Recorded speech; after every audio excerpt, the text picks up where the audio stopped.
আসসালামু আলাইকুম। ওয়ালাইকুম আসসালাম। হুজুর, আপনি যে রাস্তার পাশে দাঁড়ায় রয়েছেন, এখন আজানের সময় আজান দিবেন না? আমি তো আপনার জন্য দাঁড়িয়ে আছি। কেন?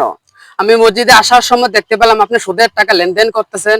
ভাই, আপনি কি জানেন না সুদকে আল্লাহ হারাম করেছে, ব্যবসাকে আল্লাহ হালাল করেছে?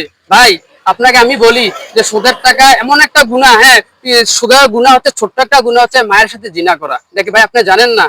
আমার ব্যবসাটার উপরে সবাই খালি হিংসা, সবাই একটা হিংসা করে। দেখছেন আমি এই ব্যবসাটা করে, এই যে আমার পাঞ্জাবিটা 2000 টাকার দাম, এই যে ঘড়িটা দেখছেন 5000 টাকার দাম, এই যে জুতা দেখছেন 5000 টাকার দাম, আমার অট্টালিকা, আমার কি নাই, আমার শুধু এই ব্যবসাটা করে আমি করেছি।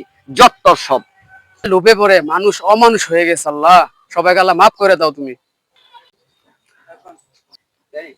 হুজুর, আপনি এখন আজানের সময় আপনি কোথায় যাইতেছেন? সভাপতি সাহেব, আমি তো আপনার কাছে যাইতেছি। কেন, কিসের জন্য? আমি তো আপনার মসজিদের চাকরি ছেড়ে দেব এই লোন ছাবি। আপনি কেন ছেড়ে দিবেন চাকরি?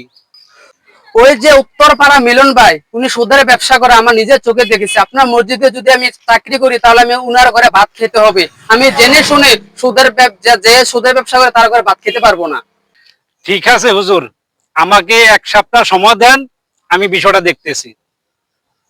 হুজুর, আপনি সভাপতির সাথে যা বলেছেন আমি সব আড়াল থেকে শুনেছি, আপনাকে আমি দেখে নেব। বা আপনি কেন দাঁড়া দিচ্ছেন? শুটু মিলন বে না মারা দিচ্ছে, আপনি মারি দিতে যাবেন না? আরে ভাই, কি জামু, ওনা তো সুদের ব্যবসা করতো। যাক, তারপরও আমার হক আমি আদায় করে আসবো, যাবো ইনশাল্লাহ। সুদখোর মিলন ভাই মারা গেছে, ওনারে মাটি দিতে যাবেন না? আরে ভাই, ভালো মানুষের মাটি দিবারে আর সময় পায় না মানুষে, আর সুদ করে মাটি দিবার যাবো না। ভাই, সবাই আমাকে আমি মরে গেছি, আমি মরে গেছি, কে জানি সবাই আমাকে নিয়ে সমালোচনা করছে, আমাকে কেউ মাটি দিবে না, কে জানি দেখেছি আমাকে কে যেন ধাওয়া করছে আপনার কাছে আসার জন্য।